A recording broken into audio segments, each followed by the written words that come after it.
Episode की शुरुआत में हम देखते हैं कि शहर में पेट्रोलिंग चल रही होती है, पर तभी एक काइजू वहाँ पर हमला कर देता है और पूरे शहर में इमरजेंसी घोषित कर दी जाती है और लोगों को सेफ जगह जाने के लिए कहा जा रहा होता है और बाकी सभी लोगों को उस शहर से दूर रहने के लिए कहा जाता है। तब हम देखते हैं फोर्सेस वहाँ जाती हैं और ये चेक करने लगती हैं कि काइजू के आसपास कहीं कोई प्रेजेंट तो नहीं है, और जब उन्हें इस चीज की कंफर्मेशन मिल जाती है कि कोई ह्यूमन नहीं है, तब वो उस काइजू पर मिसाइलों से हमला कर देते हैं। तब सभी लोग ये सब कुछ लाइव देख रहे होते हैं और एक लड़की कहती है, क्या लगता है कौन सा डिवीजन आएगा?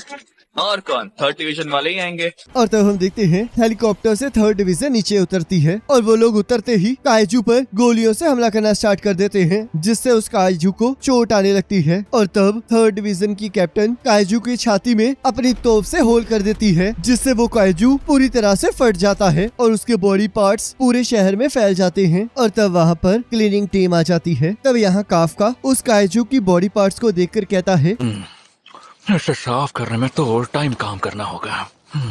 और तब उसकी टीम को काम करने के लिए कहा जाता है। और यहाँ शहर में मीडिया और सभी लोग थर्ड डिवीजन की तारीफ कर रहे होते हैं और उन्हें काइजू को मारने के लिए और उनके शहर को बचाने के लिए थैंक यू कह रहे होते हैं। तब हम देखते हैं बहुत सारे लोग थर्ड डिवीजन कैप्टन आशिरो से मिलने के लिए बहुत ज्यादा एक्साइटेड हो रहे होते हैं। तब यहाँ काफका और उसकी टीम अपना काम करना स्टार्ट कर देती है और काफका हमें बताता है, सारी जंग खत्म होने के बाद सफाई करने की हमारी जंग शुरू होती है।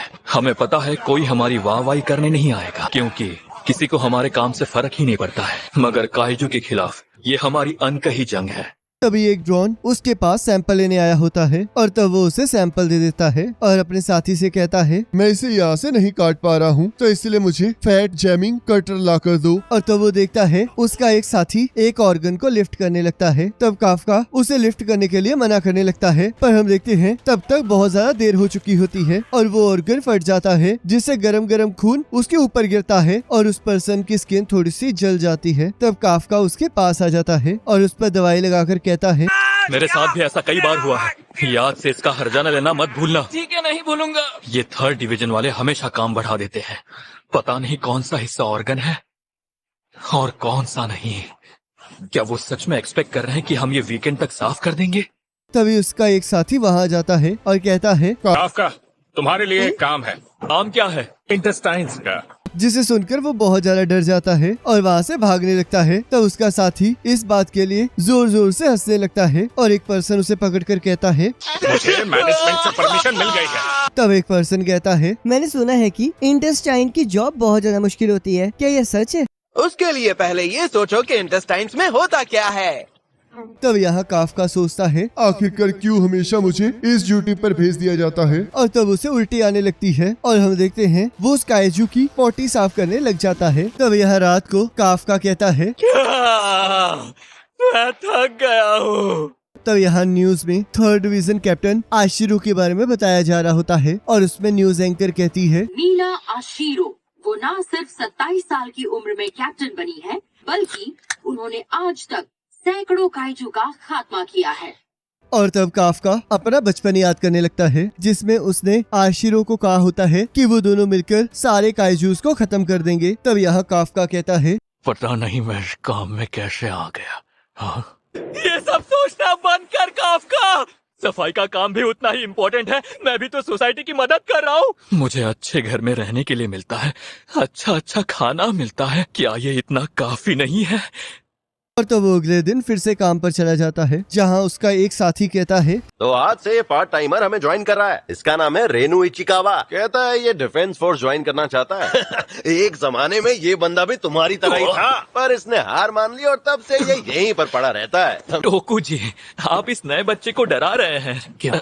तो इचिकावा कहता है, आखिर आपके हार मानने की वजह क्या थी? मैंने अपनी पूरी कोशिश की, मगर आप कितने भी अच्छे हो, आपसे अच्छा कोई ना कोई जरूर होगा। कह सकते हो कि मैंने अपनी आखिरी उम्मीद तक कोशिश की। वक्त के साथ साथ तुम्हें भी समझ आ ही जाएगा। नहीं आएगा, क्योंकि मैं कभी हार नहीं मानूंगा, इसलिए मैं कभी नहीं समझ पाऊंगा और न ही मैं समझना चाहता हूँ। और तब वो चेंज करने चला जाता है। तो टोकू कहता है, मुझे तो लगा था कि तुम दोनों की काफी अच्छी बनेगी। ये तो गलत है। मेरा कोई भी जवाब मुझे लूजर दिखने से बचा नहीं सकता था। क्या हार मानना इतनी बुरी चीज है। हाँ और तब वो लोग काइजू को साफ करने वाली जगह पर पहुंच जाते हैं जहाँ सबको अपना अपना काम बताया जा रहा होता है। तो यहाँ इचिकावा को इंटेस्टाइन साफ करने का काम दिया जाता है, जिससे काफका बहुत ज्यादा खुश हो जाता है और तब उसे भी वही काम दे दिया जाता है। तब वो कहता है, मैंने तो कल भी यही काम किया था, आखिरकार मुझे आज भी क्यों ये काम करना पड़ रहा है? ये इसलिए है क्योंकि तुम इंटेस्टाइन वर्क के साथ बहुत अच्छे हो। और तब वो अपने काम के लिए निकल जाता है। तब वो मैनेजर कहता है, ये हमेशा अपने काम की कंप्लेंट करता रहता है, पर इसने कभी भी मना नहीं किया। अगर ये डिफेंस फोर्स में होता तो ये बहुत अच्छा काम करता, पर ये तो तभी पॉसिबल हो सकता था अगर ये टेस्ट को पास कर लेता। और तब वो सभी लोग काम करने के बाद खाना खाने चले जाते हैं। और यहाँ हम देखते हैं इचिकावा का मन काम की वजह से खराब हो रहा होता है, जिसे देखकर काफका बहुत ज्यादा खुश हो रहा होता है। और तब उसका भी मन खराब होने लगता है। और तब वो इचिकावा से कहता है, खाने के लिए बस इतना ही लेकर आए हो? मुझे खाने का मन नहीं है। ये लो मल्टीविटामिन, खा लो। तुम्हें ये अपने पेट में डालना होगा, वरना जिंदा नहीं रहोगे। मैंने कहा ना मुझे भूख नहीं और है। तुम ये भी ले सकते हो, इससे भी काफी मदद मिलेगी। तब इचिकावा उस चीज के लिए मना करने लगता है। तब काफका उसे जबरदस्ती उसे पहनाने की कोशिश करने लगता है। उसके बाद वो सभी लोग काइजू की पोटी को साफ करने वाले काम पर लग जाते हैं और काम खत्म होने के बाद वहाँ से चले जाते हैं। तब यहाँ काफका कुछ इंस्पेक्शन कर रहा होता है और कहता है, शुक्र है, आखिरकार सबसे बदबूदार जॉब खत्म ही हो गई। तब इचिकावा वहाँ आ जाता है। तब काफका कहता है, कहीं तुम मैंने जो जबरदस्ती की उसका बदला लेने आए हो? शुक्रिया कहने आया हूँ। आपकी वजह से मैं अपने पहले दिन को सह पाया। आपका बहुत बहुत शुक्रिया। मुझे बस यही कहना था। अब मैं चलता हूँ। और हाँ, वो डिफेंस फोर्स में अप्लाई करने की एज लिमिट बढ़ाकर 32 कर रहे हैं। शायद उतने नौजवान बचे नहीं हैं अब। वैसे मैं आपको नहीं बता सकता आपको अपनी लाइफ में क्या करना चाहिए, मगर जब आपने कहा कि आपने हार मान ली, तब आपके चेहरे पर उदासी साफ झलक रही थी। रेनो, हाँ, तुम्हारा शुक्रिया, तुम अच्छे हो। और तभी एक काइजू उसके ऊपर हमला कर देता है और जैसे उसे खाने लगता है, काफका उसे बचा लेता है। और तब वह काइजू फिर से इचिकावा पर हमला कर देता है, पर काफका उसे लात मारकर दूर फेंक देता है। जल्दी भागो, जितनी दूर जा सकते हो जाने की कोशिश करो। जैसे ही तुम सेफ हो जाओ, मदद बुलाना।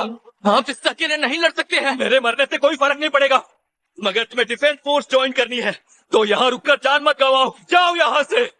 और तब इचिकावा वहाँ से भाग जाता है और काफका उस काइजू का ध्यान अपनी तरफ खींचते हुए वहाँ से भागने लगता है। और तब हम देखते हैं वो काइजू भी उसका पीछा करने लगता है और काफका उससे बचते हुए एक बिल्डिंग में घुस जाता है, जहाँ से वो काइजू अंदर नहीं आ पा रहा होता। और तब काफका वहाँ की एक खिड़की से बाहर कूद जाता है और हमें एक फ्लैशबैक दिखाया जाता है, जहाँ शिरो रो रही होती है और काफका कहता है, सब बर्बाद हो चुका है, हमारे घर, हमारे स्कूल भी। मैं नहीं छोड़ूंगा काइजू। मैं गुरामोन को हराने के कितने करीब था। तुम्हें इस बात का बुरा लग रहा है? तो वो दोनों ही अपने शहर को देखने लगते हैं और एक साथ डिफेंस फोर्स ज्वाइन करने की बात करते हैं। तब काफका कहता है, ठीक है, तो चलो देखते हैं कि कौन सबसे कूल डिफेंस फोर्स ऑफिसर बनता है। तो चलो फिर मिलकर काइजू को हराते हैं। तब यहाँ काफका उस काइजू से बचते हुए सोचता है कि जो हमने वादा किया था वो इस तरह नहीं था। और तभी हम देखते हैं वो काइजू बिल्डिंग तोड़ के उसके पीछे आ जाता है और काफका लड़ने के लिए तैयार हो जाता है और सोचता है, मैं इस काइजू से नहीं डरता हूँ, तो मुझे इसकी लातों पर हमला करना चाहिए। तब वो काइजू उसे उड़ा देता है और उसकी टांग तोड़ देता है। तब काफका वहाँ से भागने की कोशिश करने लगता है, पर वो वहाँ से हिल नहीं पा रहा होता। तभी वो काइजू उसे खाने लगता है, पर हम देखते हैं इचिकावा उस काइजू के मुंह पर हमला कर देता है, जिससे काफका बच जाता है। तब काफका कहता है, क्या तुम पागल हो? आखिरकार तुम यहाँ पर क्या कर रहे हो? मैंने उन्हें बुला लिया है और अगर मैं आपको यहाँ पर मरने के लिए छोड़ जाता तो मैं कभी भी डिफेंस फोर्स में नहीं जा पाता। तब काफका को अपना रिजल्ट याद आता है, जिसमें वो डिफेंस फोर्स में सिलेक्ट नहीं हुआ होता। तब वो सोचता है, कुछ भी नहीं बदला, मैं किसी को बचा नहीं पाया, ना अपने फ्रेंड की बिल्ली को और ना अब इचिकावा को बचा पा रहा हूँ। और तब वो काइजू जैसे उन पर हमला करने लगता है, तब हम देखते हैं एक टाइगर उसका हाथ पकड़ लेता है और आशिरो उस काइजू को उड़ा देती है और कहती है, टारगेट खत्म हुआ, यहाँ कुछ लोग घायल हैं, रेस्क्यू ऑपरेशन शुरू करो। इगाराशी, ताकारागी, घायलों की मदद करो। बाकी सब मेरे पीछे आओ, हमें दूसरे योजू को भी ढूंढना होगा। और तब उन लोगों को यहाँ हॉस्पिटल में भर्ती करा दिया जाता है, जहाँ काफका सोचता है, मीना लाजवाब है। मीना ने उस डरावने राक्षस को धूल चटा दी। तो इशिकावा कहता है, सर जब वो काइजू अपीयर हुआ और आपने मुझे भागने के लिए कहा तो आपने वहाँ पर बिल्कुल सही डिसीजन लिया, क्योंकि अगर आप वहाँ पर ना होते तो मैं आज यहाँ पर जिंदा ना होता। आप सच में बहुत ज्यादा कूल हैं। आपको सच में डिफेंस फोर्स ज्वाइन करनी चाहिए। और हाँ, ये बिल्कुल आपके ऊपर डिपेंड करता है, मुझे इससे कोई फर्क नहीं पड़ता। तब इसे सुनकर काफका को अपना और आशिरो का वादा याद आने लगता है और वो सोचता है, मैं हर बार इस चीज से भाग नहीं सकता हूँ, बिल्कुल नहीं। मुझे नहीं लगता हार मानना कोई गलत बात है, मगर खुद से झूठ बोलना बिल्कुल भी सही नहीं है। क्या मैं डिफेंस फोर्स के लिए फिर एक बार और तभी उसे उसके सामने एक काइजू दिखाई देता है और वो कहता है, आखिरकार मैंने तुम्हें ढूंढ ही लिया। और जैसे ही काफका उसे देखकर चीखने लगता है, वैसे वो काइजू उसके अंदर चला जाता है और हम देखते हैं उसके अंदर रिएक्शन स्टार्ट हो जाते हैं। तब इचिकावा जैसे ही उसकी आवाजें सुनकर उसका पर्दा हटाता है, तब वो उसे देखकर पूरी तरह से शॉक हो जाता है। और तब जैसे ही काफका भी अपनी रिफ्लेक्शन देखता है, तब वो दोनों पूरी तरह से शॉक हो जाते हैं। तब काफका इचिकावा को अपने बारे में समझाने लगता है और तब हम देखते हैं एक बूढ़ा आदमी काफका को काइजू समझ लेता है और उसके बारे में रिपोर्ट कर देता है। तब इचिकावा कहता है, इससे आपके बारे में रिपोर्ट कर दी है, जल्दी से यहाँ से भाग जाओ। तब हमें यहाँ एक फ्लैशबैक दिखाया जाता है जहाँ काफका आशिरो से कहता है, जब भी कोई काइजू सामने आए सबसे पहले उसके पैरों को टारगेट करो ताकि वो हिल ना पाए। क्यों, मैंने बिल्कुल सही कहा ना? मुझे डर लगता है। तुम घबराओ मत। जब कभी भी तुम्हें डर लगे मैं तुम्हारे साथ खड़ा रहूंगा। तो यहाँ आशिरो सोचती है, तुम झूठे हो। और तब उसे फोन आ जाता है जिसमें उसे बताया जाता है कि एक हॉस्पिटल में एक काइजू को देखा गया है। तब वो कहती है, मैं अपनी टीम से रेडी होने को कहती हूँ और उसे खत्म करती हूँ। और इसी के साथ एपिसोड खत्म हो जाता है। अब गाइस, अगर आपको ये वाला एपिसोड अच्छा लगा तो उसे लाइक जरूर करना, और अगर आप चाहते हो कि हम इस एनिमे को कंटिन्यू करें तो मुझे कमेंट करके जरूर बताना। बाकी नेक्स्ट एपिसोड का लिंक आपके स्क्रीन पर आ रहा होगा, उस पर क्लिक करके अगले एपिसोड को देख सकते हो।